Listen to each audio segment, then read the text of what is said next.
इतिहास chapter number 2, जिसका नाम है 6ठी शताब्दी ईसा पूर्व में भारत के राजनीतिक और आर्थिक इतिहास। मतलब मौर्य काल से लेकर गुप्त काल तक के भारत के राजनीतिक और आर्थिक इतिहास के बारे में चर्चा करना है। इस क्रम में हम लोगों ने वैदिक सभ्यता, महाजनपद काल और विभिन्न शासकों के द्वारा, राजाओं के द्वारा जारी किए गए अभिलेख के बारे में पढ़ा है। लेकिन वास्तव में 2 चैप्टर की शुरुआत आज से होगी, क्योंकि 2 चैप्टर में हम लोगों को पढ़ना है मगध साम्राज्य। मेन टॉपिक यही है, मगध साम्राज्य। आज तक हम लोगों ने जो पढ़ा वो केवल चैप्टर नंबर 2 का आप कह सकते हो कास्टिंग था, जहां तहां की बातें थी, छोट छोट। मूल टॉपिक यहां शुरू होता है। हमने कहा था कि 6ठी शताब्दी ईसा पूर्व में 16 महाजनपद थे, मतलब 16 बड़े राज्य थे। उन 16 बड़े राज्य को महाजनपद कहा जाता था। इन 16 महाजनपद में जो सबसे ज्यादा शक्तिशाली, ताकतवर और बड़ा महाजनपद था, उसका नाम था मगध महाजनपद। तो मगध महाजनपद जो सबसे ताकतवर महाजनपद था, ताकतवर क्यों था, इसके कारण को हम लोगों ने पढ़ लिया। तो प्राचीन काल में मगध साम्राज्य में किन किन राजवंशों ने राज किया, उसी के बारे में चर्चा करना है।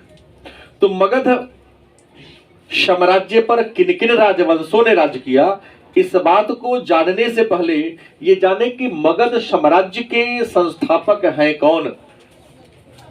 तो आपके पुस्तक के अनुसार, आपके सिलेबस के अनुसार, ये जो मगध साम्राज्य है, इस मगध साम्राज्य के संस्थापक हर्यक वंश के राजा बिंबिसार है।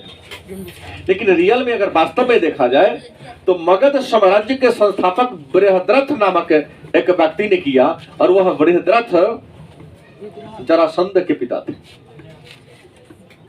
जरासंध कितने यशस्वी, प्रतापी और बलवान शासक थे कि आप इससे अनुमान लगा लो कि जिसने भगवान कृष्ण को युद्ध में कई बार पराजित कर दिया। इतने बड़े योद्धा, ताकतवर के पिता के द्वारा मगध साम्राज्य की स्थापना की गई। लेकिन मगध साम्राज्य के इतिहास की शुरुआत हर्यक वंश से होती है। वास्तविक इसकी शुरुआत, नींव हर्यक वंश के काल में पड़ी। तो आइए सबसे पहले शुरू करते हैं, जानने का प्रयास करते हैं कि मगध साम्राज्य पर प्राचीन काल में किन किन राजवंशों ने राज किया। तो मगध साम्राज्य में प्राचीन काल में हर्यक वंश, उसके बाद नाग वंश, उसके बाद नंद वंश, उसके बाद मौर्य वंश, फिर शुंग वंश, फिर कौरव वंश, फिर शातवाहन वंश, फिर गुप्त वंश।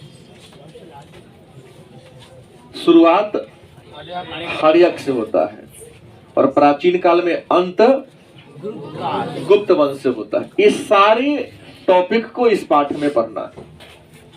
इसके अतिरिक्त इस चैप्टर में हमें कुछ विदेशी आक्रमणकारियों के आक्रमण के बारे में भी चर्चा करना है।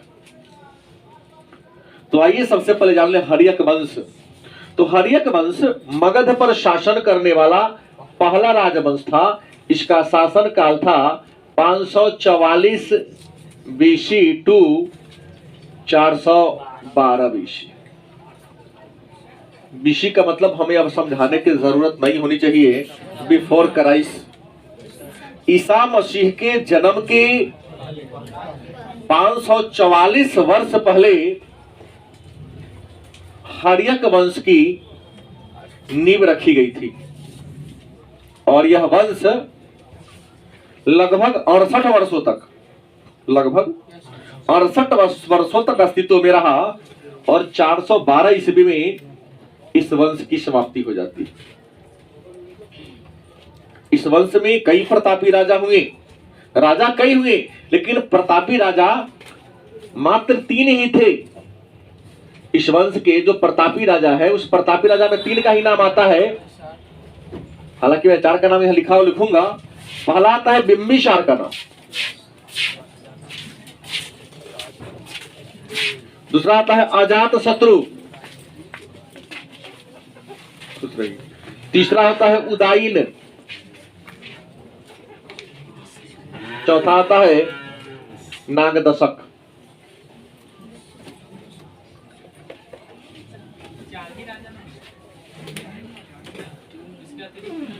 और भी कुछ है बीच में छोटे छोटे, लेकिन मेन ये 4 राजा हुए। बात समझ गए? तो हर्यक वंश जिसका शासनकाल 544 से 412 ईस्वी तक था, इस हर्यक वंश की स्थापना बिंबिसार नामक एक व्यक्ति ने किया था। किसने किया था? देखेंगे, याद रखेंगे, बिंबिसार कौन वंश? और एक मैं बाद पढ़ाऊंगा बिंदुसार, यहां पढ़ाऊंगा मौर्य वंश, नहीं बिंदुसार मौर्य वंश का था।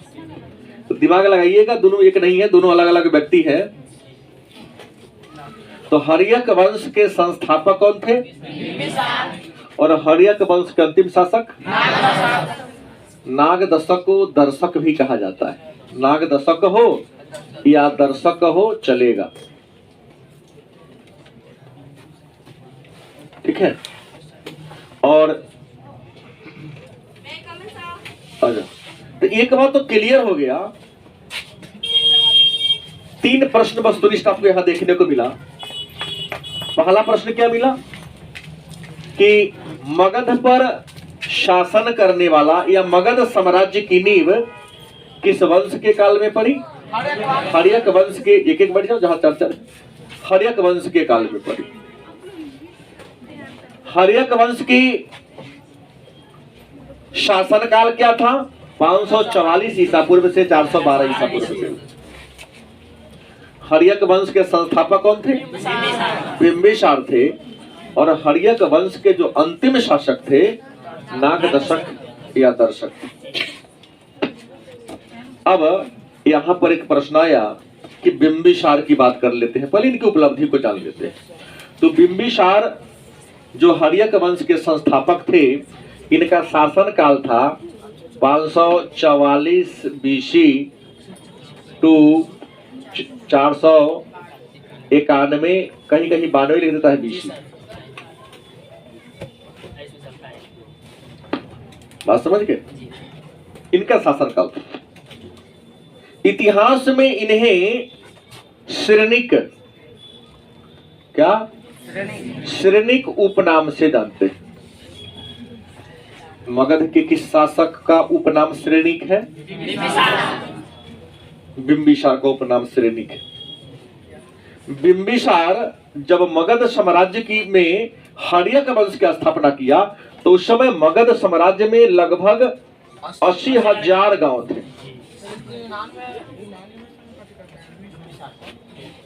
बिंदुसार को कहते हैं, इसको नहीं कहते, क्योंकि यहाँ यूनानी का कोई बड़े मतलब ही नहीं था।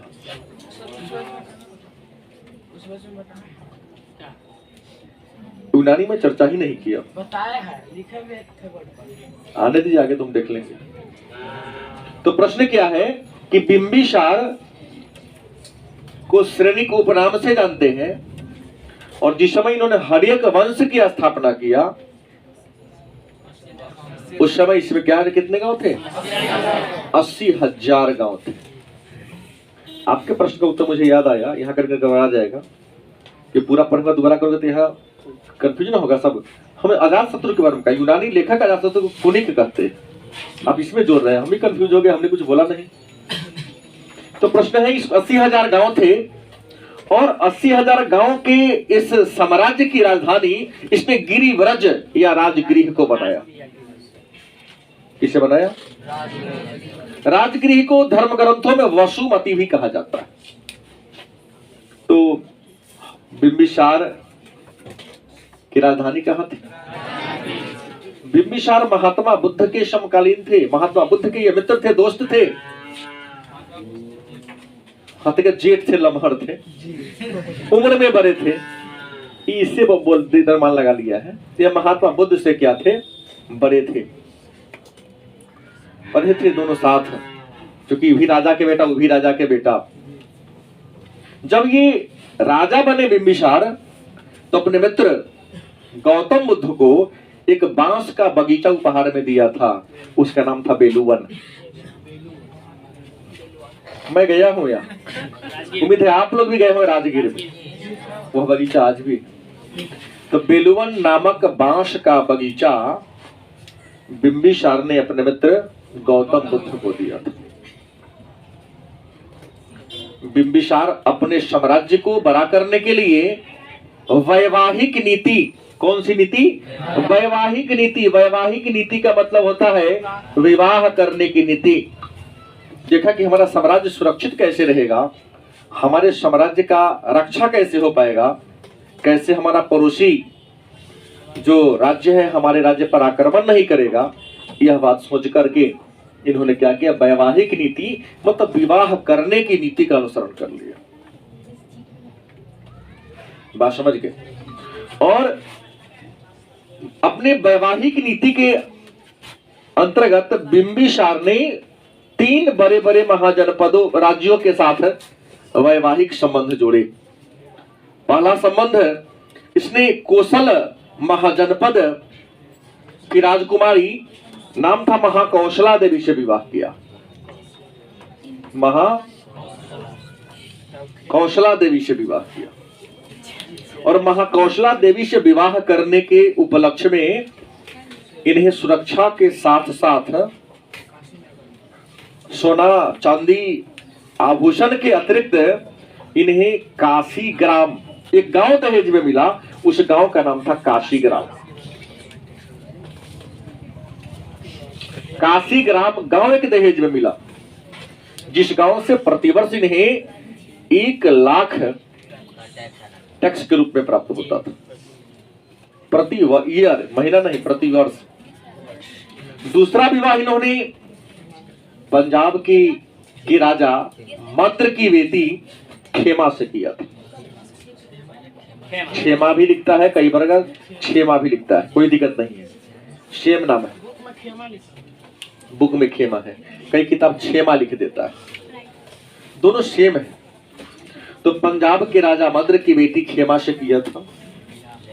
और तीसरा विवाह चेलना, जो वजी संघ, जो 8 कुलों का संघ था, उसके जो उसमें लगभग 6700 छोटे छोटे राजा थे, उन 6700 राजा का हेड जो लिच्छवी का प्रधान था चेटक, कहीं विद्वान बेटी लिख देते हैं तो कहीं बहन लिख देते हैं, तो बेटी माने पुत्री ना हो। तो चेटक की बेटी से विवाह किया था, जिनका नाम था चेलना। 3 शादियां किया था। हालांकि मैं आपको बता दूं, बौद्ध धर्म का एक पुस्तक है, उस पुस्तक का नाम है महाबग। क्या नाम है? लिखा है कि बिंबिसार की 500 पत्नियां थी। बौद्ध धर्म के पुस्तक है महाबग, क्या लिखा? 500 पत्नियां थी। लेकिन ये जो था 3 शादियां किए थे। आपको बता दें कि बिंबिसार के दरबार में एक बहुत बड़े वैद्य रहते थे, डॉक्टर, जिनका नाम था जीवक। क्या नाम था? जीवक एक चिकित्सक थे, एक वैद्य थे। परीक्षा में इसमें से 2 नंबर तुमको टकराएगा, से फायदा मैं बता दे रहा हूँ, बैठने से 2 नंबर का प्लस पॉइंट तुमको जुट जाएगा। आधा नंबर से स्टेट टॉपर छूट जाता है, यहाँ 2 नंबर की बात हो रही है, टॉपर कौन हो जाता है? बीए के नहीं, साल परीक्षा फरवरी में देने वाले। बीए वाली वो दीदी है, वो कहाँ गई दीदी? हाथ उठा दो। वो अंजलि दीदी और ये नेपाली दीदी विदेश से आई हैं। तो हमने कहा कि ये 80,000 गांव थे, इनके दरबार में एक बहुत बड़ा वैद्य डॉक्टर रहते थे जिनका नाम क्या था, जीवक। बिंबिसार का अवंती से पटता नहीं था, मगध का अवंती में 36-72 का रिश्ता था, लेकिन अवंती के राजा चंद्र प्रदोत, किसी ने किसी पुस्तक में लिखा है, बीमार पड़ गए और भारत के सारे डॉक्टर फेल कर गया कि ना इसका इलाज मैं नहीं कर पाऊंगा। तो दुश्मनी होते हुए भी इन्होंने अपने वैद्य जीवक को बचाओ, उसका इलाज करके आओ। इतने अच्छे लोग थे। अरे झगड़ा अपना जगह है और स्वास्थ्य अपने जगह है। दुश्मन जिंदा रहेगा तब ना बिहान लड़ेंगे। अरे वो हमने कहा तो लड़ेंगे किससे, गलती सही। तो हाँ, दुश्मन भी हो तो विद्वान दुश्मन अच्छा होता है, मूर्ख दुश्मन अच्छा नहीं है। पढ़ा लिखा वार भी करेगा तो देखेगा साइकिलों में छेद करेगा ना, तो यह देखेगा आगे पंचर के दुकान में जाके बनवा लेते, फटकी में वार नहीं करेगा आपसे पढ़ा लिखा इंसान। तो जीवक को भेजा था। इनके दरबार में, बिंबिसार के दरबार में एक बहुत बड़े आर्किटेक्चर वास्तुकार रहते थे। उस वास्तुकार का नाम था महागोविंद।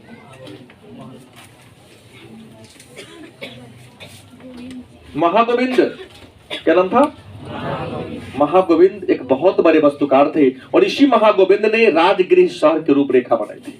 पुस्तक राजगृह शहर की रूपरेखा डिजाइन किसने बनाया, किसके दरबार में, तो बिंबिसार के दरबार में।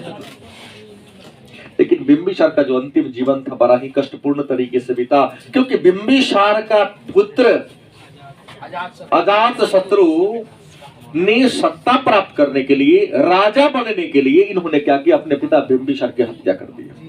देखा कि अपने कई भाई हैं, सब मतारी के बड़का बेटा तो राजा के बड़का बेटा हुआ, और ये राजा के रूप में अपने सपरी पुरंजे को देखना चाहते थे। इन्हीं का पुत्र था भरत, लेकिन ये था बहुत ही महत्वाकांक्षी। तो सत्ता प्राप्त करने के लिए अपने बाप को घर कर दिया, जेल में डाल दिया। उस किला में आप लोग घूमने गए हो कि नहीं मैं नहीं जानता हूँ, लेकिन मैं गया हूँ, राजगिरी भ्रमण पर मैं गया था। तो जिस जेल में अजातशत्रु ने अपने बाप को रखा था, उस जेल में हम लोग भ्रमण करने गए थे। तो जंगल हो चुका है अब, लेकिन दिखाता है गाइड, इसी जेल में रखा था। जेल ढह गया है, आज कहीं का 2500 साल पहले की कहानी है। तो जेल किल में बंद कर दिया, जेल में ही उसे क्या कर दिया, हत्या करवा दिया। तो अजातशत्रु सत्ता प्राप्त करने के लिए अपने पिता बिंबिसार की हत्या करके कुर्सी पर बैठा, इसलिए इसको नाम पड़ता है पितृहंता।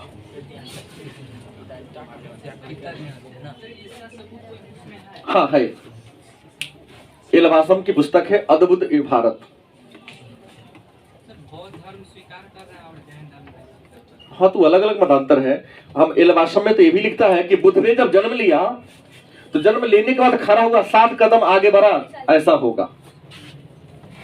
मेरे पास पुस्तक है, वो इलवासम राइटर है, उनके पुस्तक का नाम है अद्भुत भारत। कि भारत कुछ अलग अलग कुछ ऐसी ऐसी कहानियां हैं। खैर जो हो, आपको याद रखना पड़ेगा कि भारत के किस राजा को पितृहंता कहते हैं। क्यों कहते हैं, क्योंकि इन्होंने अपने पिता की हत्या करके सत्ता को प्राप्त। अभी तर्क लिखाएंगे थोड़ी ना, ये तर्क तो सुनने की बात है। लाइन में लाइन सब लिखाएंगे तो क्लास में बोलने का फिर महत्व क्या होगा, सीधे लिखा देना चाहिए। अजातशत्रु, अ मतलब न, जात माने जन्म लेना, शत्रु दुश्मन, जिसका शत्रु जन्म न लिया हो उसे ही अजातशत्रु कहते हैं। अजातशत्रु का मतलब होता है जिसका शत्रु दुश्मन जन्म न लिया। यूनान के विद्वान, समझ गए छोटू, यूनान के विद्वान अजातशत्रु को एक नाम दिया है कुनिक। वही जगह पर आगे डाला है ना, कुनिक। कुनिक का मतलब होता है पिता का हत्या करने वाला। अजातशत्रु ने जैसे ही अपने पिता बिंबिसार की हत्या कर दिया, इस बारे में जानकारी मिली महाकौशला देवी को कि मेरे ही पुत्र ने सत्ता के लिए अपने पिता की हत्या कर दिया, हार्ट अटैक करके मर गई, हृदय गति से मर गई। ऐसे डाला कि बच्चा को पैदा कर दिया नहीं, जो कुर्सी के लिए बाप को मार दिया। उसी का बेटा था।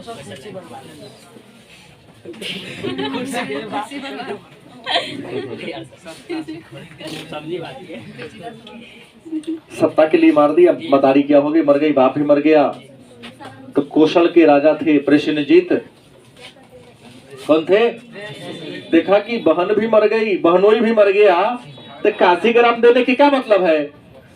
सब गांव के लोग कह दिया टैक्स मेरे दरबार में आएगा, उसके यहाँ नहीं जाएगा, क्या जरूरत उसके यहाँ जाने की, तो कोई है नहीं। रिश्तेदारी तब होती जब तक बहिना भाई भगना को पात्र निकल गया, क्या छोटा। अब सवाल था 1 लाख रुपया का, साल में 1 लाख रुपए का सवाल था। तो अजात शत्रु ने क्या किया? कौशल महाजन पर अटैक, आक्रमण पर आक्रमण करना शुरू कर दिया।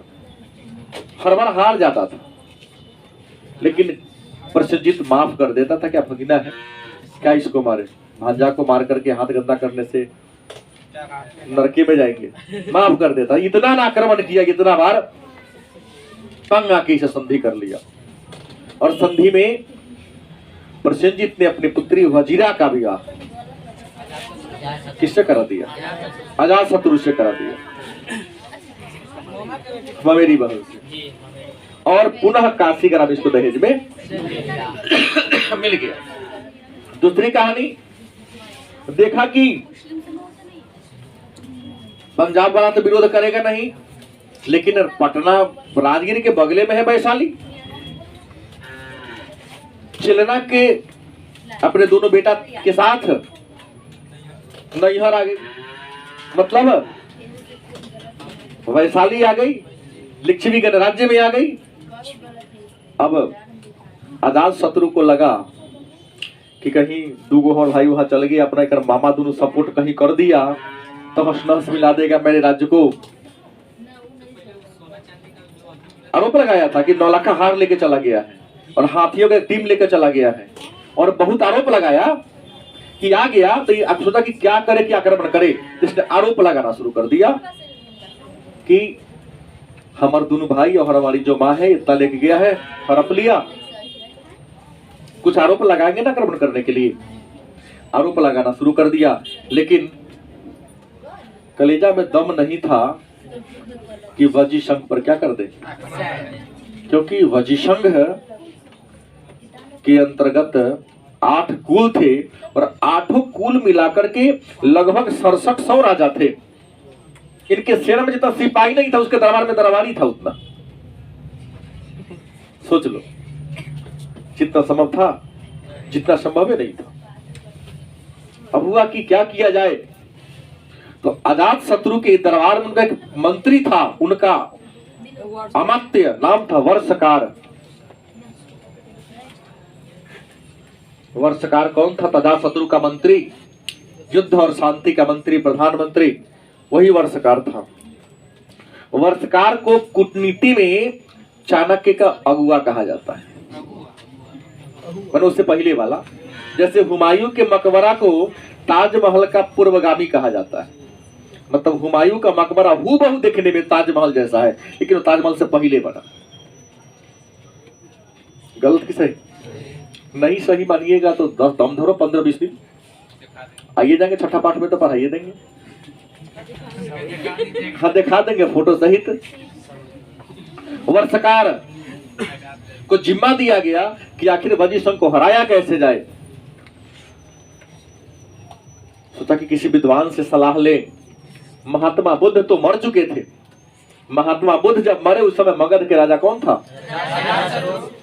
और अजात शत्रु के शासनकाल में ही बौद्ध धर्म की पहली सभा बिहार के राजगीर के सप्तपर्णी गुफा में हुआ था।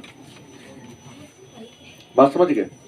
तो बुद्ध तो मर गए, तो हुआ कि महावीर से सलाह लिया जाए। तो महावीर से सलाह लेने गए कि सफल होने के लिए विशाल से साम्राज्य से लड़ना हो तो सफलता के लिए क्या करना चाहिए? विशाल वृक्ष को गिराना हो। उन्होंने सलाह दिया था किसी विशाल वृक्ष को काटना हो तो उसके डाली को काट दो, पेड़ जड़ से मत काटो, क्योंकि डाली जब काट दोगे तो पेड़ सदा सूख जाएंगे। चुगला तो था ही वर्षकार। नहीं, हम लोग जैसे जैसे लोग हैं, बोलोगे तब बुझेंगे, समस्या नहीं कहोगे नहीं जान पाएंगे। और चुगला लोग तो आंख नाक सबका इशारा समझ जाता है। सांकेतिक भाषा बहुत चलता है, बात करने का तरीका नथुना चेंज किया, आंख बहुत चेंज किया, हमको ये कह दिया, अरे हमने कुछ बोला नहीं तो ना, इसका मतलब ये होता है, इशारे में बात हो गई, बता दिया। आया वर्षकार ने वजी संघ में फूट डाल दी, क्या डाल दी? और फूट डाल दी, संघर्ष प्रारंभ हो गया। हालांकि इस वजी और मगध की लड़ाई में आजीवक धर्म के संस्थापक मक्खली गोसाल मारा गया। तो मारा गया, लेकिन इस लड़ाई में अजात शत्रु जीत गया। इस लड़ाई में 2 हथियार का प्रयोग किया था। उस हथियार का नाम था महाशिला कंटक, महाशिला, और दूसरा रथ मूसल। बाहुबली सिनेमा देखिए, दोनों हथियार का प्रयोग हुआ। पत्थर फेंकने वाला मशीन महाशिला कंटक, पत्थर फेंकता था ना, उस का पत्थर फेंकने वाला मशीन का प्रयोग किया। रथ मूसल ऐसा रथ बनाया था जो चारों से गदा ही गदा लगाया था। बाहुबली सिनेमा में देखा है, रथ पर जो चलता था कि वो दूसरा को मार सकता था, लेकिन इसके रथ को कोई काट नहीं सकता था। तीर निकलता था, गदा था चारों तरफ से, और आगे चक्की लगा दिया था कि दुश्मनों को काटते चले। हाँ, हम तो बताए थे कि महिष्मती किस महाजनपद की राजधानी थी? नहीं आते तो पढ़ने से क्या मतलब? अवंती, अवंती विभाग में थे ना। उत्तरी का उज्जैन, दक्षिणी का महिष्मती। तो महिष्मती साम्राज्य की ना कहानी वहां है, ये बाहुबली सिनेमा में सुनते नहीं कि महिष्मती साम्राज्य वहां ये इन दोनों हथियार के प्रयोग से जीत गया। लेकिन एक बात याद रखिएगा, हम तो इसी भरोसा से पढ़ाता हूं और यही सोच के डांटता हूं बेसी कि हम जैसा करेंगे इस जन्म में ही भोगना पड़ेगा। गलत कि सही? अगर हम आप सबको बिगाड़ने का प्रयास करेंगे तो हमरो बाल बच्चा कौन बिगाड़ेगा, और टाइट रहेंगे तो हमरो नहीं बिगड़ेगा। गलत कि सही? कोई नहीं बिगाड़ेगा। इस इंसान को इस जन्म में किए गए धर्म और अधर्म का फल इसी जन्म में भोग कर मरना होता है। अजात शत्रु ने सत्ता प्राप्त करने के लिए बिंबिसार की हत्या, मैंने अपने पिता की हत्या कर दिया, तो बिंबिसार की हत्या भी ठीक उसके बेटा उदयन ने कर दिया। राजा सॉरी, अजात शत्रु की हत्या ओकर बेटा उदयन ने कर दिया। क्या हो गया ना? ये अपना बाप के मारा तो इहू अपना बाप के मार के राजा बन गया। सब गया बदला। उदयन को एकर बेटा मारा, नहुआ मारा। हाँ हाँ हाँ, वो मारा। उदयन ने अपने पिता अजात शत्रु की हत्या करके सत्ता को प्राप्त किया। और इसके शासनकाल में अन्य घटना जो भी घटे, लेकिन एक महत्वपूर्ण घटना घटी थी कि 457 ईसा पूर्व में 457 बीसी में इन्होंने गंगा, सोन, पुनपुन और गंडक नदी के संगम पर पाटलिपुत्र शहर की स्थापना किया। याद रखेंगे, तो पाटलिपुत्र शहर की स्थापना किसने किया? उदयन या उदयभद्र, उदयन या, और पाटलिपुत्र को इन्होंने अपनी राजधानी बना लिया। मतलब यहां तक अजात शत्रु तक राजधानी थी राजगृह, और इसके बाद राजधानी कहां हो गया? नहीं रखा, पाटलिपुत्र। तो पाटलिपुत्र शहर की स्थापना उदयन या उदयभद्र, और पाटलिपुत्र को राजधानी किसने बनाया? इसी ने बनाया। और उदयन की भी हत्या हो जाती है, उनके पुत्र नागदशा कर देते और सत्ता प्राप्त कर लेते हैं। लेकिन यह परंपरा चलते आ रहा है कि हर बेटा अपने बाप को मार के राजा बन रहा है। इतिहासकार एक नया नाम दे दिया, पितृहंता वंश।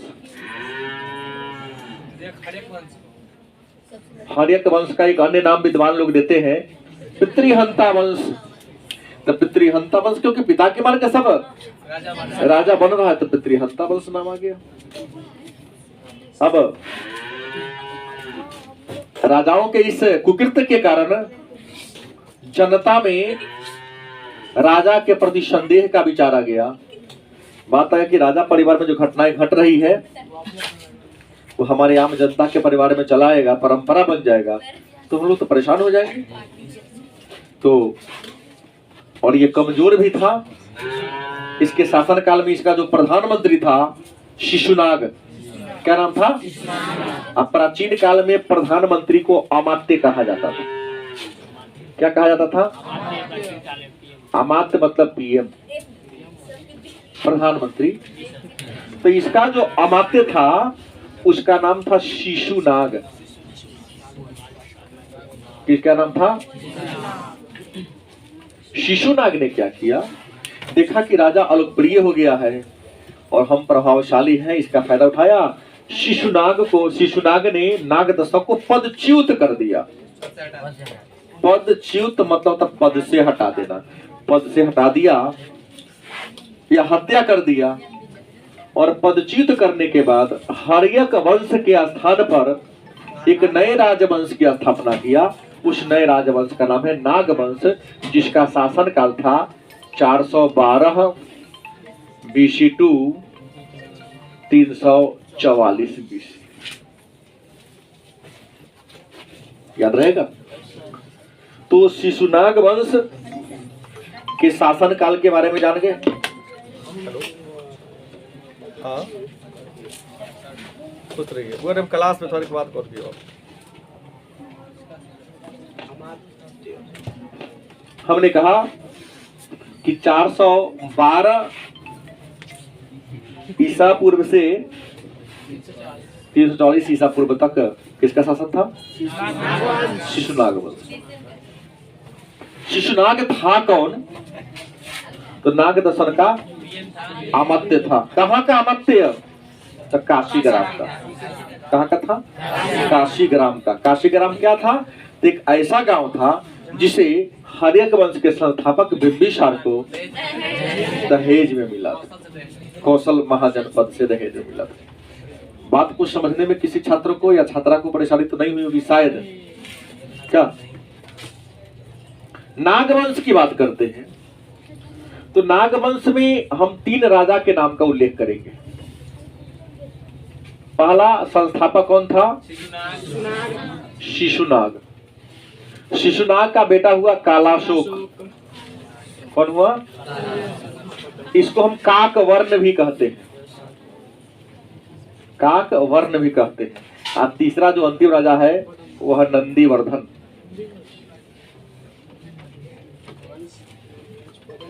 क्या था? नंदीवर्धन उसको कहते हैं।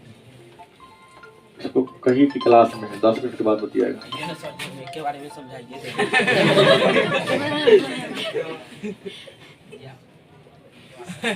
प्रश्न है कि शिशुनाग जो नाग वंश के संस्थापक है, शिशुनाग क्या है?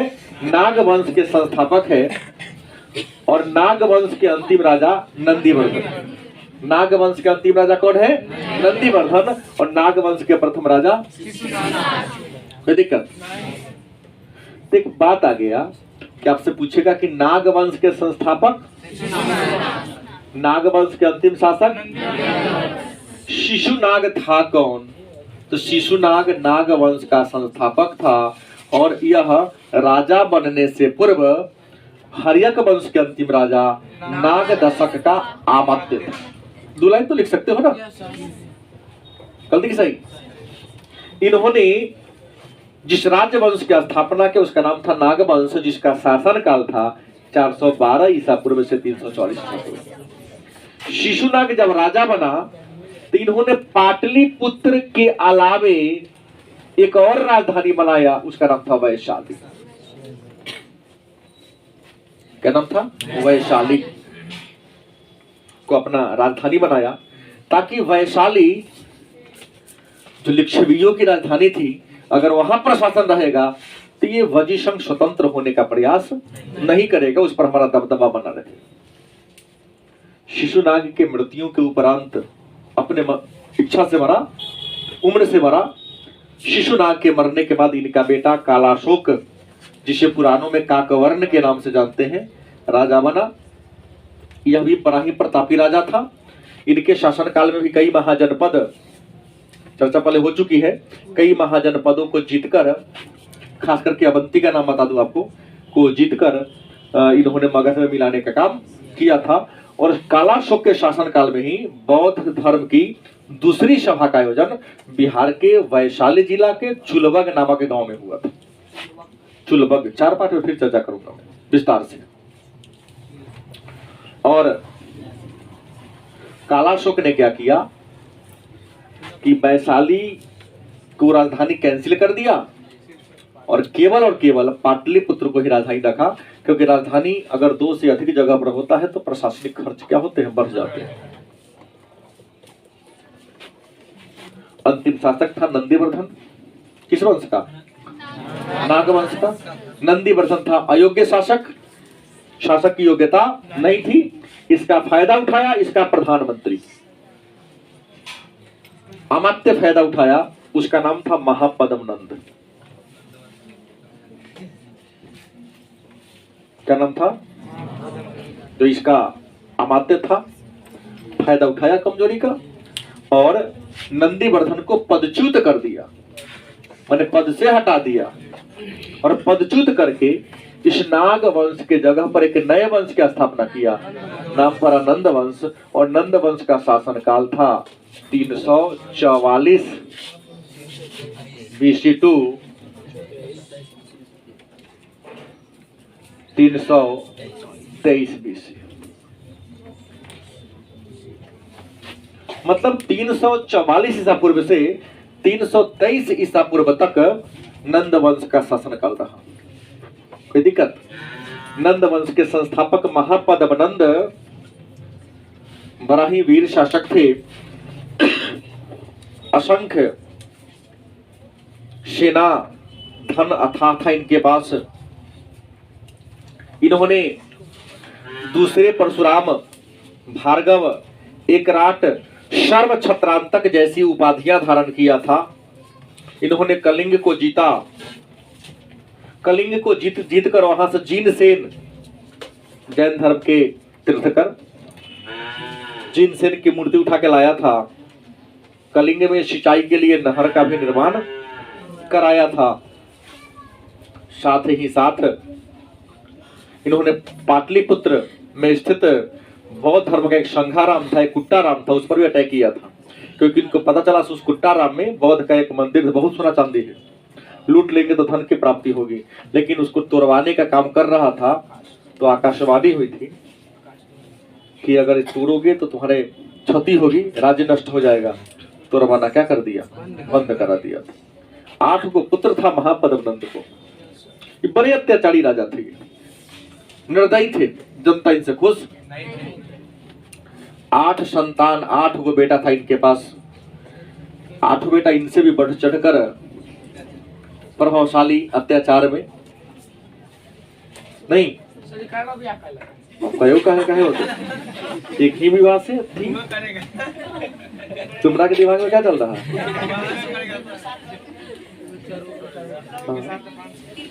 3 शादियां की थी, 500 पत्नी। और शादी में अंतर नहीं बुझाता। पत्नी मतलब किसी राज्य को जीता, जितने महिला को जितना सब पत्नी होगी, ये तो क्यों होगी? सबसे भी आके क्या लाल जीतियों के तला सकता है। 8 को बेटा, इसमें सबसे बड़ा था घनानंद। क्या नाम था? महापद्म नंद के मरने के बाद घनानंद नंद वंश का राजा बना। तो 2 प्रश्न, नंद वंश का संस्थापक और नंद वंश का अंतिम राजा घनानंद तो बहुत ही ज्यादा अत्याचारी था, जनता को कई तरीका से सताने का काम करता था। नहीं, विवाहों के मतलब न होता, विवाह का जो मनाते हैं, क्या कहते हैं उसको, एनिवर्सरी, हाँ, उस पर भी टैक्स लेता था। बेटा हुआ तो बेटा का जन्मदिन मनाने पर भी टैक्स बांध दिया। किसी भी अवसर पर टैक्स के बिना ही रहता नहीं था। जनता तकलीफ में जी रही थी। हाँ, मतलब जनता तकलीफ में है, इसको कोई मतलब टैक्स से मतलब है। जनता शिकायत करने आती, महाराज हमारे राज्य में कुछ भी नहीं है, पत्थर है तो पत्थर बेच के लेकिन टैक्स दो। हम लोग घास खाते तो घास बेच के ही टैक्स दो, लेकिन टैक्स दो।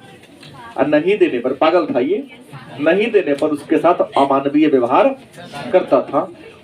धन लोभी के साथ साथ चरित्र में भी यह लोभी था, क्योंकि इनके अधीन जितने भी छोटे छोटे जमींदार थे, उनके घर में सुंदर बहु बेटियां अगर इसे पता चल जाती तो अपने दरबार में इसे बुलवा लिया करता था। इतने चरित्र में भी इसके क्या थे, दोस्त थी। इसका शिकार हुआ था इसे पिपली वंश के राजा सूर्यगुप्त, जिसकी 2 पत्नियां थी।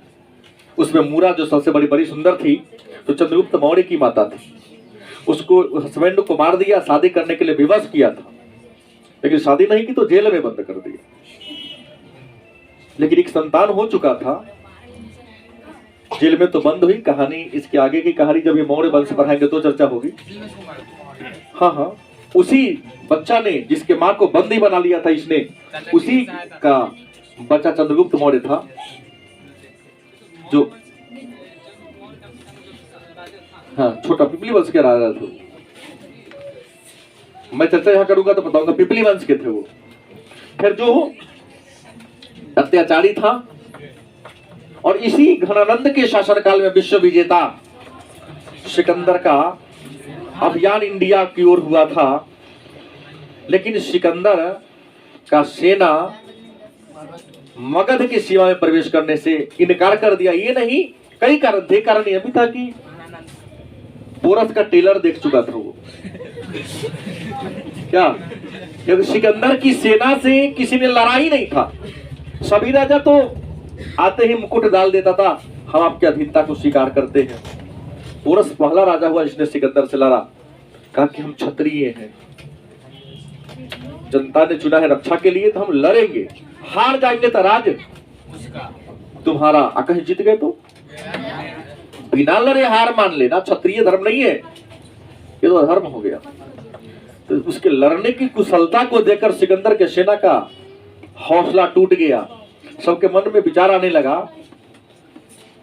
कि कहीं घनानंद से टक्कर हो गया तो उसकी लड़ने की कुशलता कैसी होगी, हम भी नहीं जानते हैं। आज सबसे बड़का बात, चाणक्य अफवाह फैला दिया था कि जो ब्यास नदी को पार करेगा वो अकाल मृत्यु को मरेगा, कोई विदेशी पार कर नहीं सकता है। तो एक से एक घटनाएं थी। सिकंदर आगे, सिकंदर का प्रिय घोड़ा बुका फेला भी मर गया। घोड़ा का नाम था बुका फेला। कई बार कंपटीशन में पूछ दिया गया है कि सिकंदर के घोड़ा का नाम क्या था, तो बुका फेला। अरे बड़े बड़े लोग पूछते, बस्ती है जम्मू कश्मीर एक शहर है बुकफेला गांव का नाम है। तो ये कहानी यहाँ तक की थी। घनानंद की हत्या चंद्रगुप्त मौर्य नामक एक व्यक्ति ने कर दिया और नंद वंश की जगह मौर्य वंश की स्थापना। लेकिन यहाँ पर मैं ब्रेक लगाता हूँ, क्योंकि यहाँ तक अब लिख लेंगे, फिर यहाँ पर हम सिकंदर के अभियान को पढ़ेंगे, और सिकंदर के अभियान को पढ़ने के बाद तब इसके आगे की चर्चा होगी।